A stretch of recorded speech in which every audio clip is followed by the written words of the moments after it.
রমজান বরকতময় সেই মাস যে মাসে নাজিল হয়েছিল পবিত্র কুরআন।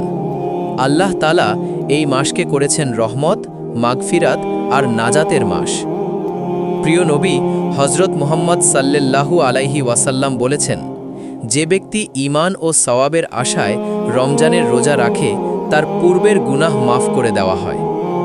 এই মাসে জান্নাতের দরজা খুলে দেওয়া হয়, জাহান্নামের দরজা বন্ধ করে দেওয়া হয় আর শয়তানকে শিকলবন্দি করা হয়।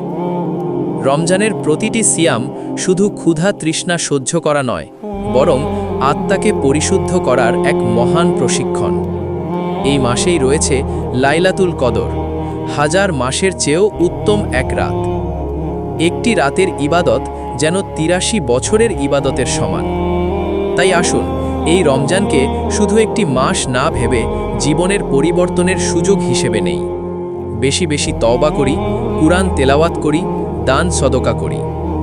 হয়তো এটাই আমাদের জীবনের শেষ রমজান।